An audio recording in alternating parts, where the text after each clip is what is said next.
On April 16, 2024, just after 11 a.m., in a quiet apartment building in Iztacalco, Mexico City, the sun shone brightly and the streets were peaceful. Inside one of the apartments, a teenage girl was finishing her schoolwork while her mother ran a quick errand. Everything seemed normal, but someone was watching someone familiar with the apartment's layout and who had been there before. What happened in the following minutes would profoundly impact the community and reveal a hidden nightmare that had persisted for over a decade. This marked the beginning of a shocking revelation. In April 2024, 17-year-old Maria José Castillo Calles was living a peaceful life in Mexico City with her mother, Cassandra Calles. They had recently settled into a modest apartment in the Iztacalco borough. Maria was a kind, compassionate girl with a love for motorcycles and animals, especially her cherished dogs. Neighbors described her as polite, calm, and dedicated to her studies. She rarely went out, spending most of her time focused on schoolwork and preparing for her university entrance exams. Her dream was to study international business, build a successful career, and one day provide financial support for her mother. However, someone had been watching her. Maria José and her mother, Cassandra Calles, were unaware that a man had been entering their apartment multiple times. It's unclear whether he used a hidden key or entered through a window, but he clearly knew their daily routine well. On the morning of April 16th, Cassandra left to run errands, not realizing it would be the last time she saw her daughter alive. Security footage later released to the media showed Cassandra walking down the street with the man following closely behind, waiting for the right moment to act. Meanwhile, Maria was in her bedroom doing homework when her stalker walked in. She screamed for help, alerting the neighbors, but he quickly overpowered her and brutally stabbed her multiple times. Cassandra sensed something was wrong and returned home early, only to find a shocking scene: her daughter lying lifeless on the floor, with an attacker still present, assaulting her. Before Cassandra could react, the man lunged at her, stabbing her multiple times. Despite her injuries, she was able to call for help. Neighbors who heard the earlier screams quickly came to assist. Some confronted the attacker, while others helped Cassandra and called emergency services. The police arrived swiftly, rescuing the suspect from an angry mob of residents. Paramedics confirmed that Maria was dead, and Cassandra was taken to the hospital in critical condition. The suspect is Miguel Cortez Miranda, a 39-year-old man who had lived in the same building for over 10 years. On the surface, Miguel appeared to lead a normal life. He was born in Mexico City on October 25, 1984, as the youngest child of a homemaker and a university professor in microbiology. From a young age, Miguel showed both exceptional intelligence and troubling behavior, including experimenting with chemicals on cars, household items, and later, animals. In school, he studied to be a bacteriological chemist and parasitologist, and later graduated from the National School of Biological Sciences and the Instituto Politécnico Nacional. By 2008, he secured a job in a laboratory where he analyzed food and water. He graduated with honors and worked for reputable companies, earning a solid reputation as a professional by his mid-20s. However, hidden beneath his polished appearance was a darker side. Miguel posted on social media images of cemeteries, skulls, preserved animals. He shared unsettling jokes and wrote poetry about death and spiritual pain. In 2014, he transformed into an avant-garde artist, leaving his previous career behind. He acted in independent theater, frequently taking on roles of the deceased, and became active in vegan and animal rights movements. While neighbors considered him eccentric yet harmless, they were mistaken. Investigators made a troubling discovery while looking into Maria José's case. She was not the only victim of Miguel. Authorities conducted searches on 3 properties related to him. In his apartment, they found disturbing evidence: surgical tools, saws, human bones, blood-stained items, and a container holding the remains of at least 20 different people. Along with these remains were IDs and personal belongings, predominantly belonging to women. Even more unsettling were 3 handwritten notebooks, which Miguel had used to detail his crimes. These entries dated back to 2012, indicating a pattern of horror that lasted over a decade. Many of the potential victims were believed to be missing students or escorts associated with Miguel. Over the years, forensic teams began the slow task of identifying the remains through genetic testing. The revelations stunned the nation. Miguel, once seen as an educated, quiet man with a curious mind, was now at the center of one of the most grotesque crime cases in modern Mexico. Leaked pages from his journals hinted at past trauma, including alleged abuse by his father. While some reports claimed his mother and sister ignored his suffering, his sister publicly denied this, though she did acknowledge that both siblings had endured a violent upbringing. In the days following the arrest of Miguel, silence from authorities gave way to a wave of speculation. The media quickly dubbed him the monster of Iztacalco and Dahmer Mexican, comparing his crimes to those of the infamous Jeffrey Dahmer, an American serial killer who murdered 17 young men and kept their remains in his apartment for years without detection.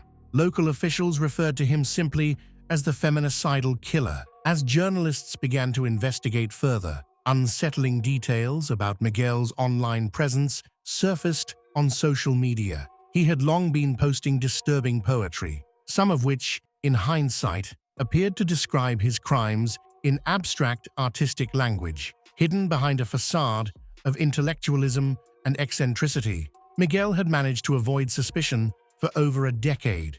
The most disturbing revelation came when a crime reporter leaked video footage of his first court appearance. In it, Miguel appeared calm, even smiling, as he listened to the charges. During the hearing, he confessed in graphic detail to the murder of Maria Jose. He explained that on the day of the attack, he believed the apartment was empty. It was not his first time breaking in. When Maria Jose unexpectedly spotted him, she screamed for help. He claimed he asked her to stop, and when she didn't, something in him snapped. He described entering a state of frenzy and attacking her violently. He also admitted that after Cassandra returned home, he intended to kill her too. Following his confession, the court charged Miguel with the gender-based murder of Maria Jose and attempted murder for the brutal attack on Cassandra. He was ordered to remain in prison as the investigation expanded outside the courtroom. Grief turned to outrage. Friends, classmates, and neighbors gathered outside the apartment complex to hold a memorial mass and built an altar in Maria Jose's honor. The call for justice grew louder. Families of other missing women came forward, demanding that authorities identify the remains found in Miguel's home. Soon, long-forgotten names and heartbreaking stories resurfaced. For many, it had been years since they last saw their daughters, sisters, or friends. On May 3, 2024, the Attorney General of Mexico City confirmed what many feared. DNA results had identified several of the victims. Among them were Amirani Roblero Gonzalez, 18, Karen Ornelas Balzataz, 21, Frida Sofia Lima Rivera, 32, Viviana Elizabeth Garrido Ibarra, 32, Claudia Andrea A., 36, Norma Elena O., 41, Cynthia Vanessa E., 39, and Laura V., 33. Each of these women had disappeared at different times over the last 10 years. Their confirmed deaths revealed the massive scope of Miguel's atrocities and raised a terrifying question. How had this predator gone unnoticed for so long? As the media swarmed the story, one victim's identity, Frida Sofia Lima Rivera, was verified by the discovery of her skull. But this was far from the last revelation. Authorities began investigating whether Miguel, using his background in chemistry, had found ways to preserve more bodies. Experts feared that many more victims could be hidden in storage or elsewhere, their identities still unknown. With the identification of known victims, the timeline of Miguel's murders started to take shape. Investigators think that his first verified murder took place in 2012. The victim was Amirani Roblero Gonzalez, an intelligent and athletic 18-year-old who was born in Mexico City on December 26, 1993. Amirani was the third of 4 children in a diligent family. In 2012, she had just finished her studies in business administration and was getting ready to go to university to study engineering. On August 1st of that year, she left home to attend a preparatory course and intended to pick up her graduation photos. She never came back. Her disappearance was reported the following day, but instead of being taken seriously, the authorities dismissed the case. Officers joked that she likely ran off with a boyfriend. From the moment her family reported her missing, crucial mistakes were made. By the time investigators requested it, security footage from nearby cameras had already been erased. Phone records, which could have helped track her last known movements, were not obtained because telecommunications companies did not cooperate. Additionally, the official missing person bulletin had inaccuracies, particularly regarding her age, which caused confusion and slowed down the search efforts. Authorities discovered that Amerani had been in contact with Miguel, who was with her on the day she went missing to collect graduation photos. However, he was quickly ruled out as a suspect due to his reputation as a respected young professional, which seemed to protect him unfairly. While the Amerani's family endured their suffering, Miguel continued to lead a double life. In December 2012, just a few months later, Miguel targeted his next victim, 21-year-old Karen Ornelas Baltazar, a clinical lab technician. At that time, Karen was studying pharmaceutical chemistry at the Instituto Politécnico Nacional. Miguel, who was her supervisor at the laboratory, showed an inappropriate interest in her. Karen brushed off his advances, but her boyfriend felt that something was wrong with Miguel, a concern that would sadly turn out to be true. On December 1st, 2012, Miguel planned a surprise birthday party for Karen at his apartment. Friends and co-workers attended the celebration. Not knowing about the plans Miguel had, Karen spent the evening with a few colleagues and decided to go home early the next morning. Miguel offered to accompany her to the metro station but returned alone later that day and did not explain where she had gone. The following day, Karen was reported missing. Suspicion quickly turned to Miguel, the last person known to have seen Karen alive. Days later, her body was discovered. The autopsy determined that she died from bronchoaspiration caused by alcohol intoxication, but her family did not believe this explanation. Karen's body had multiple bruises, which the police attributed to a fall. Her family was left with lingering questions and a growing sense that something much more troubling had occurred. Miguel attended Karen's funeral, where he acted politely and expressed his condolences to her grieving family. No one suspected that the killer was there among them. He managed to keep up his pretense long enough to choose his third victim, Frida Sofia Lima Rivera. Frida was a 32-year-old from a large family struggling financially. She moved to Mexico City to pursue her dream of studying industrial administration at the Instituto Politécnico Nacional. Fortunately, she became neighbors with Miguel. Miguel quickly gained Frida's trust, and their friends noticed a strong bond between them,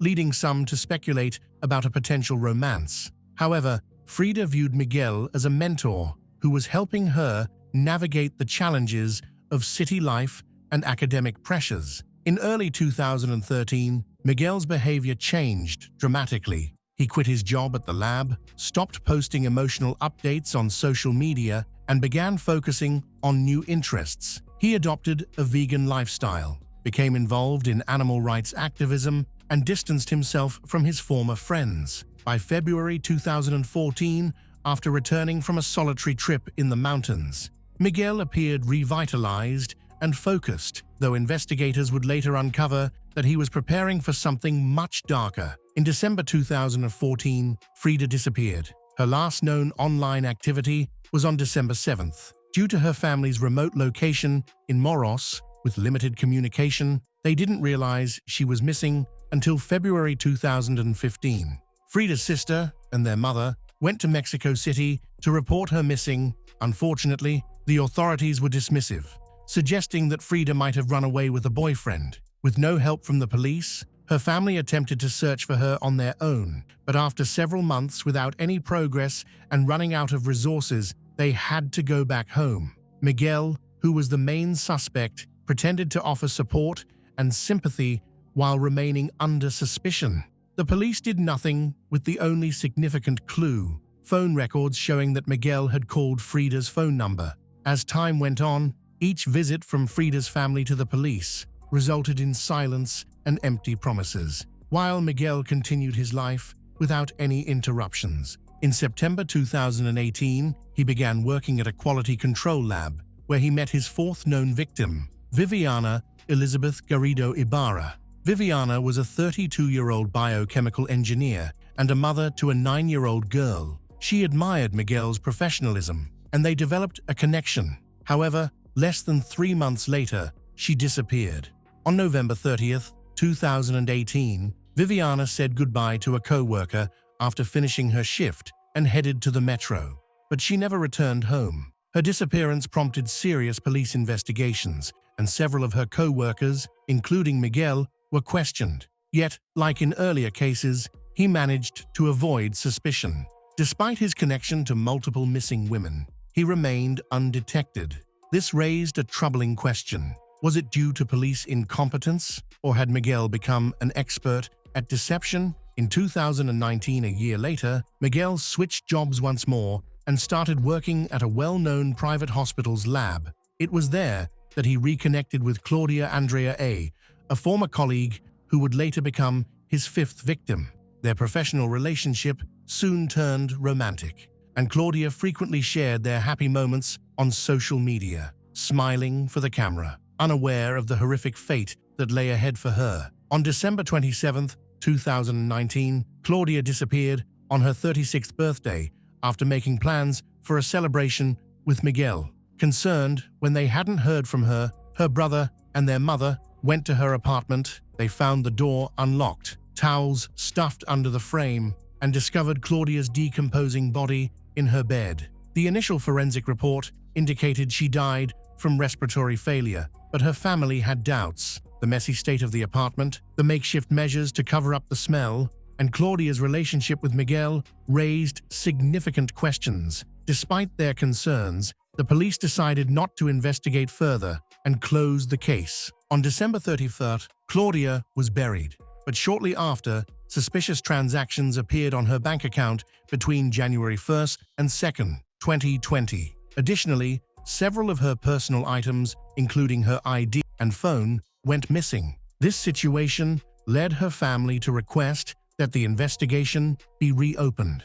Investigators stated they were reviewing security footage, but interest in the case quickly diminished. Meanwhile, Miguel returned to living quietly in his apartment. The indifference of the system became his strongest ally. In April 2024, a violent attack on Maria Jose and her mother, Cassandra, led to a significant breakthrough. The arrest of Miguel revealed his troubling history, prompting investigators to piece together the evidence against him. This development rekindled hope for the families of his earlier victims, who had felt silenced for too long. Cassandra, the sole survivor of Miguel's assaults, slowly healed from her injuries. In interviews with the local media, she recounted her terrifying experience from that unforgettable April morning. By early 2025, authorities projected that Miguel's victim count could be at least 20. However, even with the shocking evidence and public outcry, updates from officials have been rare. The investigation is still ongoing, and a trial date has yet to be announced. The journey toward justice is long and uncertain. For now, families hold on to hope that the man who has escaped justice for over a decade will finally be held accountable. Their voices, once drowned out by bureaucracy and apathy, are now growing stronger. The case of Miguel Angel Cortez is no longer just about a serial predator. It highlights the failures of a system that has ignored these issues for too long. For the victims, this narrative is not just about their deaths, but about ensuring they are never forgotten. In an unexpected turn of events, on the morning of April 13, 2025, Miguel Cortez Miranda was found on the floor of his cell at Reclusorio Oriente and was immediately taken to Iztacalco General Hospital, where he died. His cause of death was ruled to be cardiac arrest due to a prescription drug overdose, aggravated by head trauma when he fell from his bunk bed. Due to his sudden death, Mexican authorities opened an investigation to determine if there was anything suspicious surrounding the incident. At the time of his death, Miguel was scheduled to appear in court and was under investigation for making phone calls to the victim's relatives. Due to his death, investigations into his case were discontinued. The sudden death of Miguel Cortés Miranda may have closed a dark chapter, but it left countless questions unanswered and wounds unhealed. For the families of Maria Jose, Amairani, Karen, Frida, Viviana, Claudia, and others, the loss remains a haunting reminder of a predator who thrived in the shadows of systemic neglect. While their voices now echo louder, demanding accountability and reform, the fight for justice continues, not only to honor the memory of those taken, but to ensure such horrors are never overlooked again. This case, etched in Mexico's collective consciousness, stands as both a tragedy and a call to action, urging society to confront the failures that allowed a monster to hide in plain sight for far too long.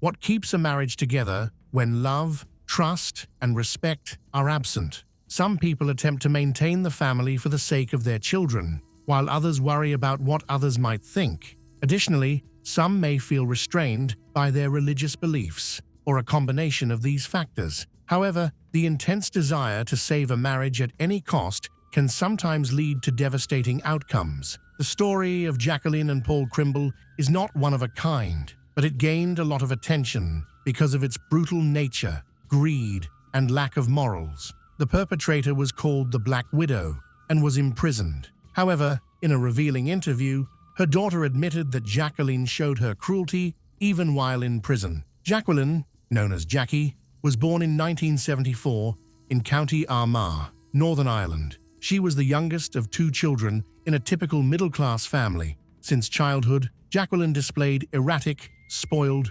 defiant, and occasionally aggressive behavior.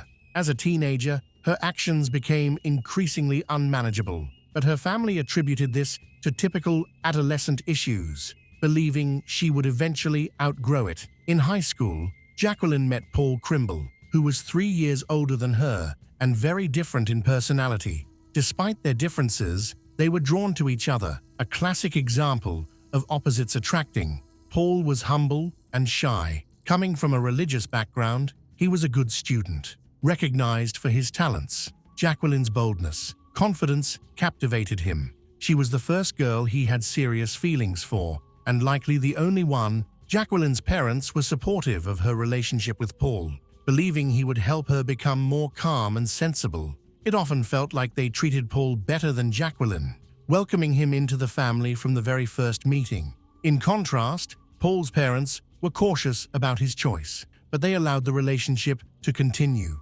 Friends from school noticed that Jacqueline and Paul seemed mismatched. Jacqueline frequently instigated conflicts and preferred to settle matters with physical confrontations, while Paul always sought peaceful solutions. He was known for being friendly, open-minded, and responsible, consistently keeping his promises and ready to lend a helping hand. Paul was described as a kind, sensible, and mature young man, displaying wisdom beyond his years. At 17, Jacqueline became pregnant by her boyfriend, Paul, who was 20 and already in college. She told him right away. Upon hearing the news, Paul immediately stated that he was ready to marry her, take full responsibility for her and the baby. Jacqueline felt unprepared for family life and raising a child. However, terminating the pregnancy was not an option for her, as neither she nor Paul, belonging to a religious family, could consider it. Paul decided to buy an engagement ring and proposed to Jacqueline, who accepted.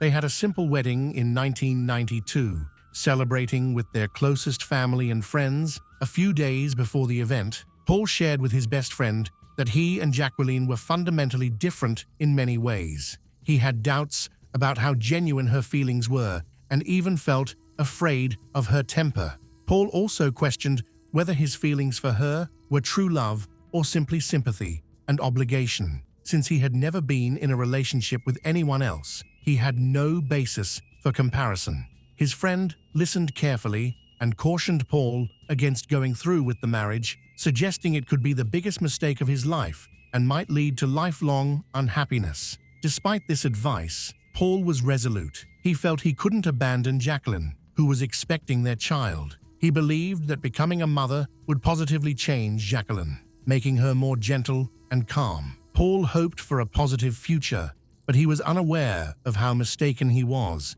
Family life without love began to reveal itself. In early 1993, they had their first child, a daughter named Danielle. 6 years later, Jacqueline gave birth to their son. Paul worked hard to support his family and ensured they had everything they needed. After their second child was born, the Crimbles decided to move to a larger home and bought a cozy 3-bedroom townhouse in Armagh, relocating in 2000. By that time, Paul had a senior position in mechanical engineering and was earning a good salary. Meanwhile, his wife chose not to work, saying she preferred to take care of the household and the children. Unfortunately, she wasn't very good at these tasks. Jacqueline was often selfish, lazy, quick-tempered, and displayed aggression, even toward their children. As the children got older, Jacqueline attempted to find a job, but her argumentative and confrontational nature led to her being frequently unemployed. Instead of working, she spent most evenings at bars, drinking alcohol, while her husband stayed home to care for their daughter and son. When sober, Jacqueline was not very pleasant, but when she drank, she became aggressive, instigating conflicts, getting into fights, using offensive language, and behaving inappropriately with various men. Any attempts to ask her to behave more appropriately were met with hostility, making her unpredictable. Neighbors and family friends were aware of the situation, felt sympathy for Paul and the children, who were most affected by Jacqueline's behavior. Living in a small, quiet town, many people knew about her troubles and tried to steer clear of her. Her negative reputation impacted her husband and children, causing them to face issues with their peers at school. Jacqueline instilled fear in her family, as she could become aggressive at any time. Paul tried to tolerate the situation, but it was evident to his friends, family, and co-workers that he was uncomfortable around Jacqueline, or even when she was mentioned. Many advised him to leave her, but Paul was worried about losing custody of their children. During disagreements, Jacqueline would quickly threaten to prevent him from seeing their daughter and son. She also warned him that she could enlist her male acquaintances from bars to harm him. Consequently, Paul often surrendered to her demands and remained quiet. On the morning of June 20th, 2004, Jacqueline called emergency services, urgently asking for help. She reported that 3 strangers had invaded her home, attacking both her and her husband. They had tied them up and attempted to rob them before escaping in their car, taking her husband with them. When police officers and medics arrived at their home, they found Jacqueline with her hands bound behind her back using a plastic cable tie, but her legs were free, suggesting she had managed to partially escape. Interestingly, she showed no visible injuries or bruises, despite claiming that the attackers had beaten them. Thankfully, their children were not at home, as they had gone to spend the weekend with their paternal grandparents. Jacqueline recounted that the night before, she and her husband had gone to a bar to unwind. After having a few drinks, they returned home after midnight. As Paul was about to open the front door, 3 masked individuals suddenly emerged from the shadows and forced their way inside. The intruders, armed with a gun, restrained the couple, physically attacked them, demanded money, and banned substance. Paul attempted to compromise with them, pleading for their release and promising not to contact the police. But this only made the attackers more aggressive. They struck him multiple times and began to suffocate him with a plastic bag, while Jacqueline looked on in horror. When the intruders realized there was no cash or illegal substances in the house, they decided to take the car, but inexplicably took Paul with them, leaving Jacqueline tied up and alone. After the criminals took Paul away, Jacqueline was able to reach the phone and call the police, using her toe to dial. She believed her husband might still be alive and urgently pleaded with the detectives to rescue him. Despite her frantic situation, Jacqueline seemed unusually calm, but the authorities found no reason to doubt her at the time. The investigators to start gathering evidence at the crime scene. they sought any information about the attackers. But Jacqueline stated that the criminals wore masks and she couldn't remember any distinguishing features like their clothing, speech, or physical traits. All she could confirm was that there were 3 male assailants. By Monday morning, less than a day after the attack, the search had begun. The Crimble family's car was found abandoned 3 miles from their home, parked in a deserted alley next to an empty house. Inside the trunk, authorities discovered the mutilated body of Paul. He showed clear signs of beating and torture. His hands were tied behind his back, his legs were bound with a cable tie, and his body was marked with numerous bruises. These criminals left no evidence behind, which was odd. When Jacqueline was informed about this horrifying discovery, she remained calm. It seemed that the violent loss of her husband, the father of her children, did not affect her much. Although she attempted to show surprise and grief, she did not shed a single tear and instead asked when she would be able to get her car back. Her unusual reaction raised suspicions, leading the police to scrutinize her. At first, Jacqueline's story was accepted without question and regarded as the only trustworthy version of events. However, her odd behavior as a widowed mother of 2 raised doubts among law enforcement, leading them to suspect she might be dishonest. Investigations revealed that her marriage to Paul had been deteriorating for a long time, and she was not an exemplary wife or mother. Neighbors, acquaintances, even her own children and parents had negative things to say about her. Additionally, it emerged that Jacqueline had been involved with a man named Roger Ferguson for several months. Roger, who lived with his mother on a farm in Armagh, was frequently seen with Jacqueline at various entertainment spots in town, where they were drinking. He would also visit her at home while her husband was at work and the children were at school and daycare. A day after the disfigured body was discovered in a car, Jacqueline went from being seen as a victim to the primary suspect, with Roger now viewed as a potential accomplice. While there were no reports of suspicious individuals seen in town, nearly everyone who had interacted with the victim shared negative opinions about her. It was soon discovered that the deceased man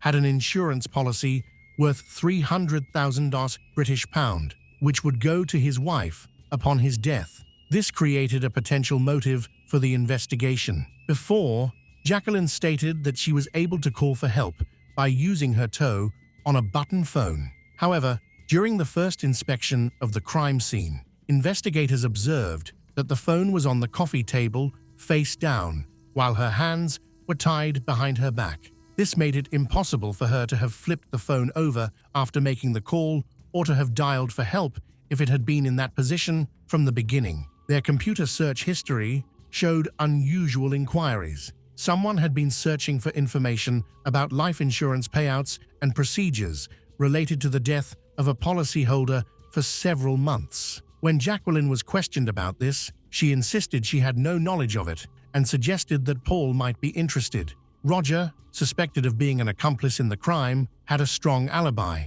His mother stated that he had stayed home all night because he was feeling unwell. She mentioned that, around 1:30 a.m., she was looking in the medicine cabinet for something to treat his stomach problems. Despite her convincing account, police did not remove her son from the list of suspects. The police tracked the suspects' locations on the night of the crime using their cell phone signals and found that Roger was not at home, as his mother had claimed. Instead, he was at the Crimble's house for several hours. Roger continued his relationship with Jacqueline, and they were seen together at a bar the day after Paul's funeral. Interestingly, Jacqueline and Roger also visited a car dealership together to look at SUVs and discuss financing options for such a costly purchase. Roger's mother was with them during this visit, which raised further suspicions. The police believed that they had already made plans for how to use the insurance money following Paul's death, and they suspected that Roger's mother was likely aware of this. During interrogations, Jacqueline maintained that she never cheated on her husband and had no intention of harming him, but no one believed her anymore. Before the tragedy, she had started a job as a caregiver at a nursing home, but was fired within weeks due to ongoing conflicts and dishonesty. Despite this, She didn't inform her husband and pretended to go to work or have night shifts while staying at her lover Roger's house. Her deception was uncovered by chance when Paul met one of Jacqueline's former colleagues, who revealed the truth to him. When Paul confronted Jacqueline, it led to another heated argument. She threatened to leave him for her lover, take the children, and prevent him from interacting with them, which became Paul's biggest fear. To avoid losing his family, he chose to overlook her infidelity and could only confide in his closest friend, who later served as a witness in court, recounting Paul's situation. A cunning plan was in the works. Roger was not very bright. He was somewhat gullible and easily influenced. Jacqueline quickly took control over him, using her charm to make him do whatever she wanted. He would readily fight for her, which made her feel important. He was likely in love with her and believed everything she said. Meanwhile, Jacqueline complained to Roger about her husband, claiming he was rude, cruel, even abusive. Although these accusations were untrue, with each complaint, Roger grew to hate Paul more, thinking he was hurting Jacqueline and was the main reason for their unhappiness. Jacqueline planted the idea in Roger's mind that if her husband were gone, all their problems would disappear, allowing them to be together while also gaining a significant amount of money for a comfortable life. About 2 weeks before the tragedy, Jacqueline looked for people to help her commit the crime for money. However, after thinking it over, she and Roger decided against that plan. They believed they could do it themselves without leaving evidence or witnesses, ensuring they would receive the full insurance payout. On Friday, June 18th, Jacqueline took the children to spend the weekend with their grandparents. On Saturday, she encouraged her husband, Paul, to go out for drinks, to unwind and have a conversation. Paul happily agreed, believing it could improve their relationship, but he didn't realize it was a setup for something far worse. That night, patrons at the bar observed Jacqueline making significant efforts to intoxicate her husband, who doesn't drink. She bought multiple drinks and nearly forced him to take one shot after another. After midnight, she helped her unsteady husband leave the bar, and they were captured on surveillance cameras. This was the last time Paul was seen alive. The investigation uncovered a major timing issue. The bar was a 10-minute walk from the Crimble home, and the attack happened right after they returned, lasting no more than 15 minutes. Jacqueline stated that her husband was kidnapped afterward and taken away in their car, prompting her to call the police immediately. However, there was a gap of about an hour and a half between when they were captured on camera and when she contacted the police. Investigators suspected that this time was used by the perpetrators to cover up their actions and make the attack appear to have been committed by other individuals. Additionally, it seemed that Jacqueline deliberately got her husband drunk so he would be unable to fight back. She claimed that the attackers kicked Paul while he was incapacitated and then began to strangle him by placing a plastic bag over his head and securing it with tape. The injuries found on the deceased confirmed her story, but by that point, the police were almost certain that the attackers were Jacqueline and her lover, Roger Ferguson. After a thorough investigation of the crime scene, clear evidence was uncovered. Detectives found a partially erased footprint of a man's shoe that had been poorly cleaned.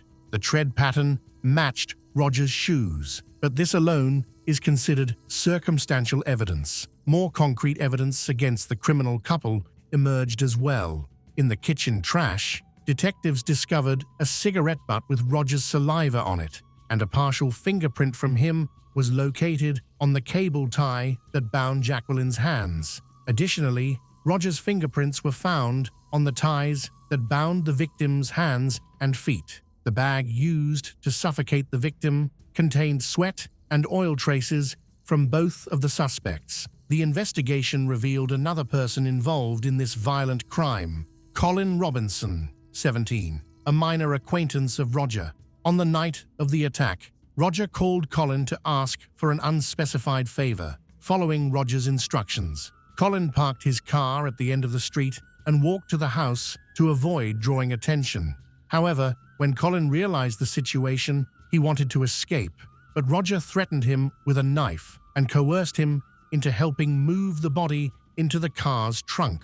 Afterward, they drove the car to a secluded area and abandoned it. Initially, Colin denied any involvement in the crime, but during a second interrogation, he broke down and started to confess. The trial and sentencing took place after a thorough investigation that lasted several months. During this period, investigators collected solid evidence, interviewed witnesses, and obtained a confession from the third person involved in the crime.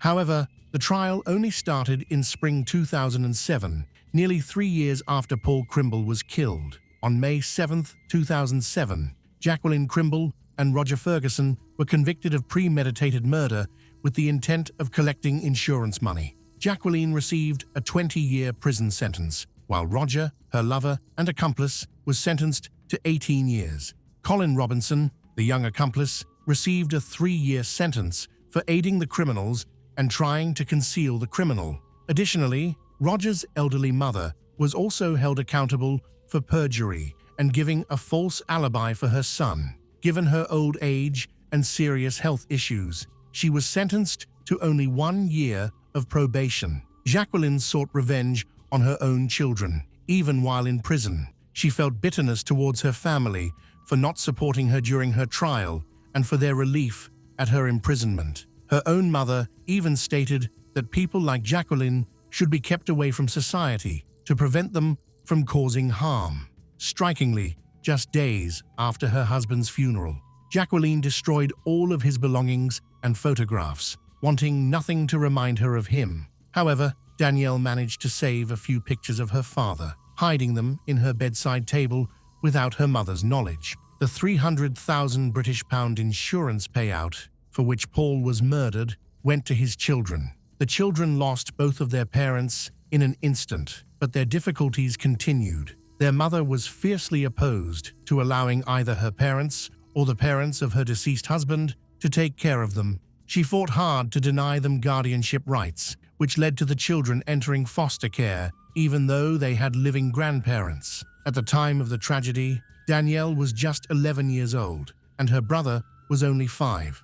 Jacqueline managed to keep her parental rights and tried to manipulate her children from prison. She wanted them to publicly claim her innocence and used various pressure tactics to do so. For instance, she promised to approve their school trips if they visited her in prison, but she tricked them. During the visit, she insisted they testify for her and refused to sign the permission slip.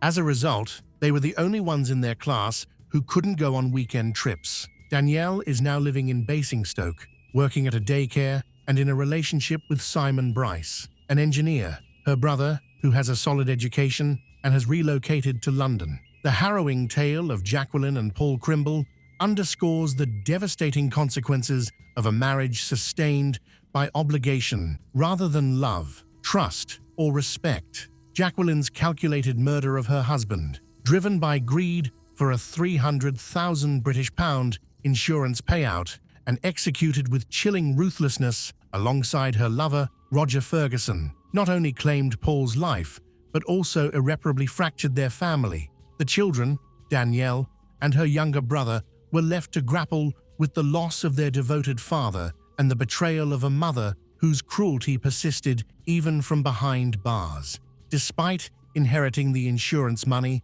no financial remedy could heal the emotional wounds inflicted by Jacqueline's actions or restore the stability stolen from their childhoods. This case serves as a stark cautionary tale. Clinging to a toxic relationship under the guise of duty or societal pressure can lead to catastrophic outcomes, leaving a trail of heartbreak and irreparable loss.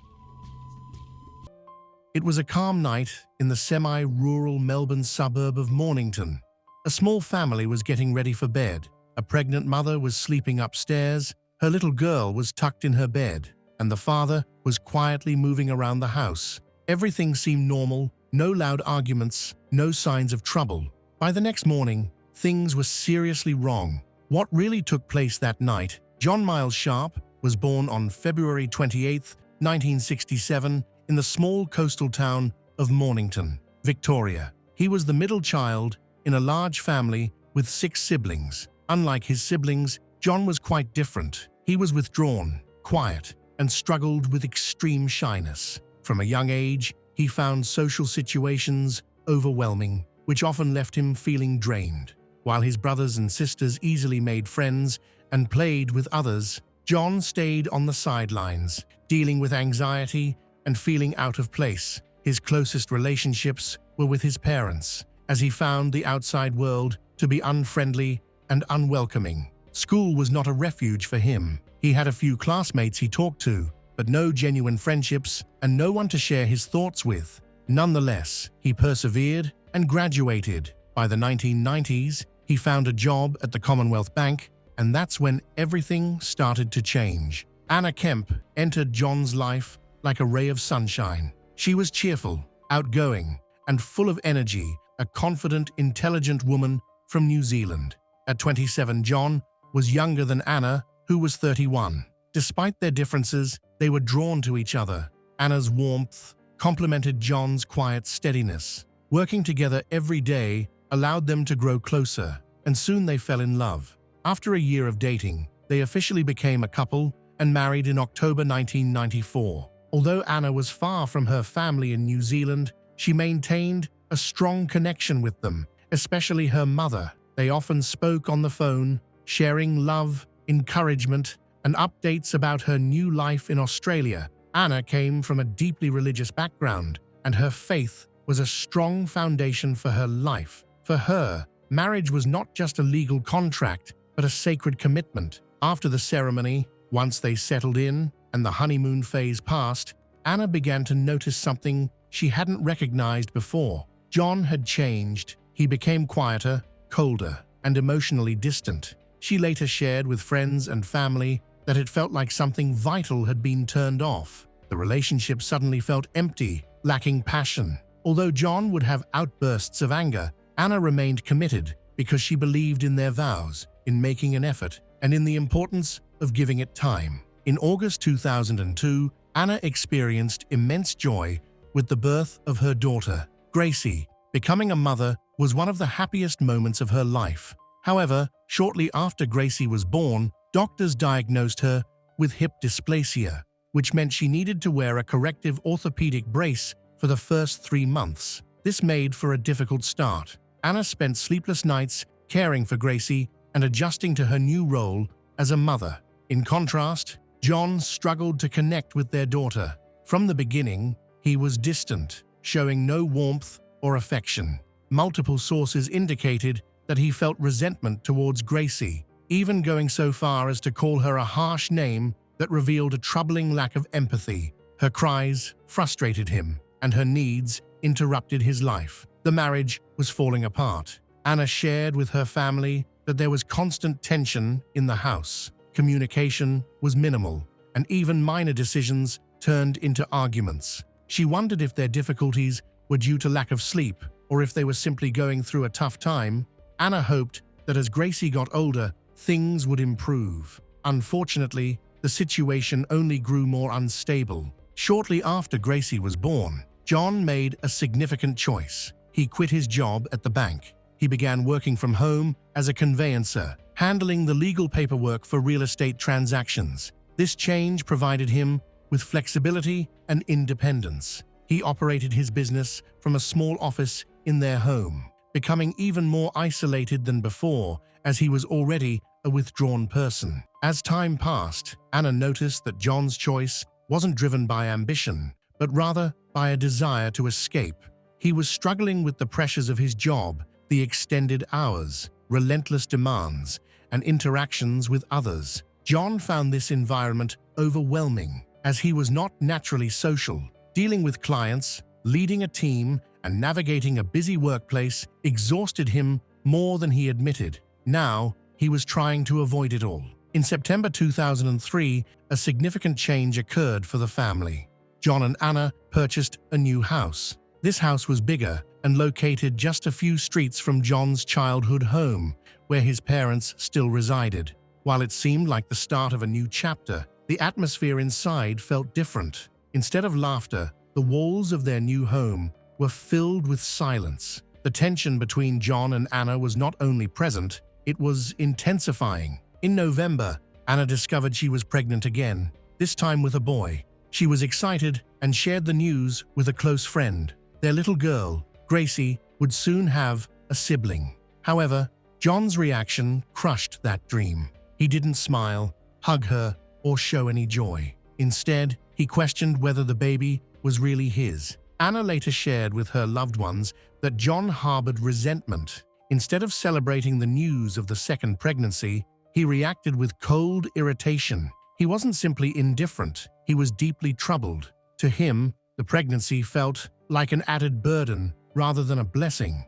He began to struggle emotionally, finding it hard to sleep and hardly speaking to anyone. He withdrew into himself, becoming increasingly silent and irritable. Eventually, he consulted a doctor and was diagnosed with insomnia. Although he was given sleeping pills, they were ineffective. Night after night, he lay awake in darkness, consumed by thoughts that told him everything was going wrong, that life was overwhelming, that no one understood him, and that it would be easier if he didn't have to keep up the facade of being a supportive husband, father, and man who had everything under control. On March 23, 2004, Anna was in her second trimester of pregnancy. That day, the whole family, John, Anna, and Gracie, went to a birthday party for their nephew. To everyone else, they seemed like an ideal family. Anna had already picked out a name for the baby, Francis. Even a close friend who had been staying with them that week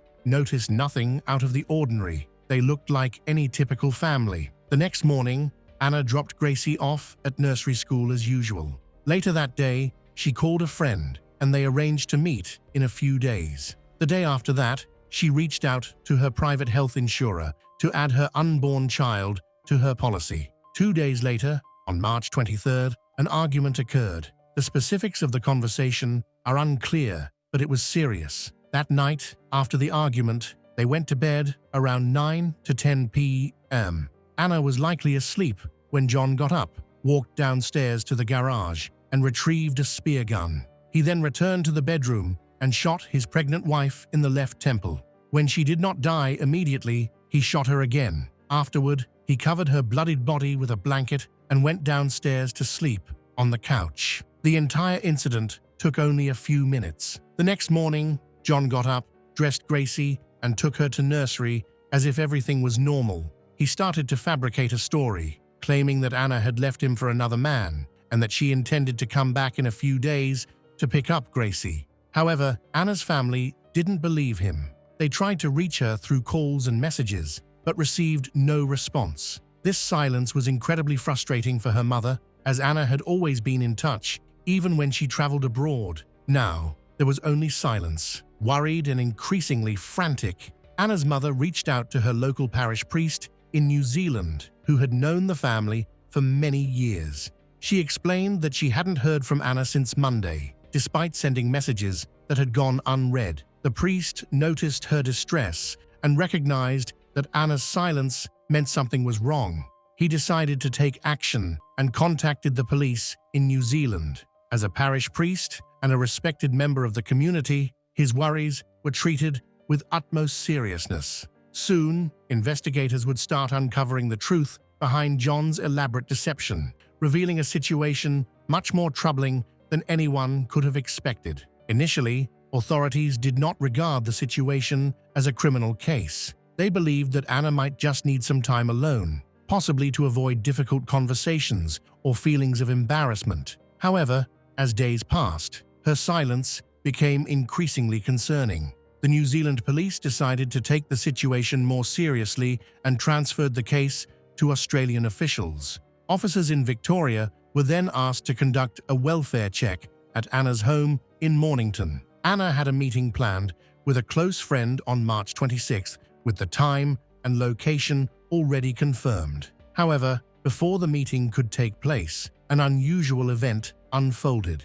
The friend received a phone call from John, who informed her that Anna would not be attending. He shared the same story he had told others, that Anna had left him and Gracie for another man. The friend was shocked. She had known Anna for years, and they had shared everything, so this news was hard to believe. Nevertheless, she felt a strong instinct to not ignore what she had heard. As concerns about him grew, John was busy hiding his actions. He had purchased the spear gun since early 2003, claiming he needed it for fishing. Although he never used it, he paid in cash, leaving no evidence of the purchase. On the night he killed Anna, he slept on the sofa. The next morning, he prepared Gracie and took her to nursery just like any other day. When he came back home, Anna's body was still upstairs. He attempted to remove the spears from her skull, but only succeeded in unscrewing the metal tips.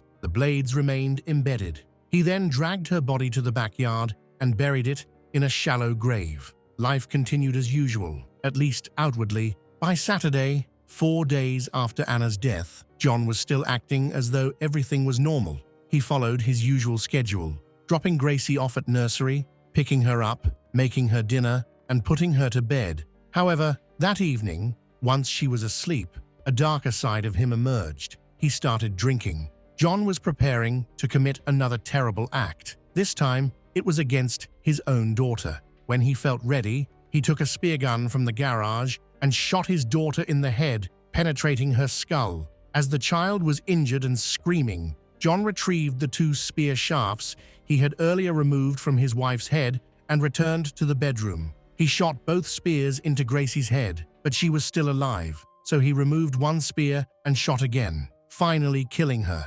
The next morning, John returned to the bedroom and pulled the 2 spears out of her head. He then wrapped her body in a garbage bag and a tarpaulin and dumped her body at the Mornington Waste Transfer Station. He also disposed of the spear gun, the spears, some of Gracie's clothes, and toys. In the days that followed, John made an effort to maintain his deception. He accessed Anna's email account and began sending messages to her friends and family, pretending to be her. He wrote that she was happy, in love, and pregnant again with her new partner. If anyone questioned his story, John would say she had her phone. Something felt off to those who knew Anna well. The emails she sent were unusual. Their tone was inappropriate, cold, and mechanical, lacking the warmth, humor, and affection that defined her. Although the words resembled her writing style, the essence was missing. John might have thought that being far away in New Zealand would shield him and allow him to control the situation.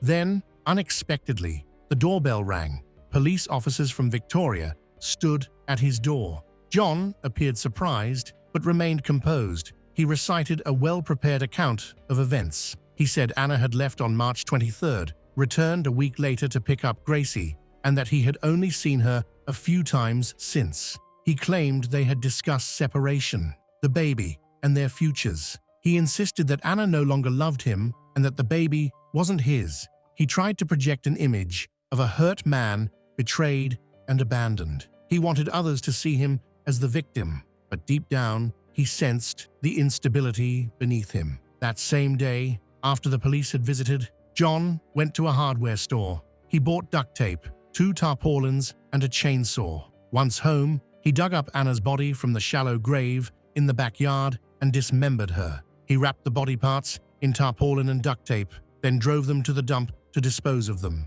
He replaced the blood-stained mattress and got rid of Gracie's cot to keep up the facade that Anna was still alive. He continued to access her email and sent messages from her account. He even used her bank card to buy flowers for her mother, pretending they were from Anna, a disturbing act to maintain the illusion. The truth was starting to surface. A police investigation was ongoing, and the media had picked up on the story. In a shocking moment that captured the nation's attention, John appeared on live television. He pleaded for Anna to return home, asking her to call or give any indication that she and Gracie were safe. He expressed his love for them, stating how much he missed them and that he still cared. John wasn't genuinely grieving. He was pretending. At that moment, he had already given a written statement to the police, claiming he had nothing to do with Anna and Gracie's disappearance. He repeated his story to everyone. Anna had left, but the investigators didn't believe him. Although they lacked sufficient evidence to arrest him, they decided to keep him under surveillance. They followed him to Chelsea Beach, the place where John had said Anna had gone. There, he has left something in the bushes. After he left, the officers moved in to search the area. What they discovered changed everything. Hidden in the bushes were Anna's mobile phone and bank card. John had been using her items to maintain his lie. He returned to that spot regularly to create a false trail and support his deception. But now he had been caught. John Sharp was arrested and charged with the murders of his wife, Anna, and their daughter, Gracie. Initially, he maintained his innocence, repeatedly denying any involvement. However, as the investigation intensified and the questioning became more pressing, John eventually confessed to killing both Anna, who was 41, and Gracie, who was just 20 months old. After his confession, police began a large-scale search of the local landfill based on his information. They sifted through every ton of waste by hand for 3 weeks. On July 6, 2004, they discovered the bodies. The grim reality was now clear. When asked about his actions, John didn't show any regret. Instead, he shifted the blame to Anna. He told the police that she was moody, controlling, and unhappy.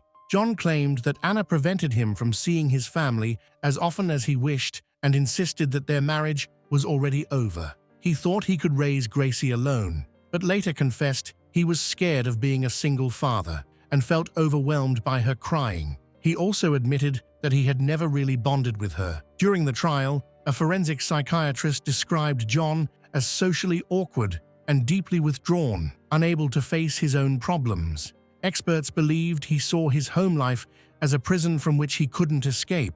He lacked the skills to resolve conflicts, communicate effectively, or seek help. John told doctors that during the murders, he felt like a different person, but tests showed no signs of psychosis. He was aware of his actions. The psychiatrist found that John was experiencing moderate depression, which affected his perception of reality but didn't completely impair his judgment. During the sentencing, the judge delivered a strong condemnation, calling the murders premeditated and cruel. He pointed out that John had killed his wife out of resentment and referred to Gracie as a defenseless child who depended on him both legally and morally. On August 5, 2005, the court sentenced John Sharp to 2 consecutive life terms, with a non-parole period of 33 years. In court, he sat with his head down, breathing heavily and wiping away tears, not for Anna or Gracie, but for himself. Following his conviction, more disturbing details came to light. Members of John's extended family disclosed that he had abused a young relative for 2 years, only stopping when she turned 18. The victim expressed that the most painful part wasn't just the abuse itself, but the realization that if she had spoken out sooner, perhaps Anna and Gracie would still be alive. After the trial, 3 more individuals came forward, claiming John had previously behaved inappropriately around children, both within the family and in other close settings. For years, no one spoke up. The victims, still children at the time, were too frightened. It was only after the murders that they finally found the courage to break their silence. John's relatives say that Anna was unaware of his past when they got married, but she later might have learned something. Both Anna and Gracie were buried under Anna's maiden name, Kemp. There was also a name engraved on the stone, Francis, their unborn son who never had a chance. Even though he never drew breath, he is remembered. The crimes committed by John shocked Australia and the world. A father who harmed the very people he was supposed to protect. He left behind deep sorrow and unanswered questions that may never be resolved. John resides in protective custody while incarcerated due to threats on his life from fellow prisoners.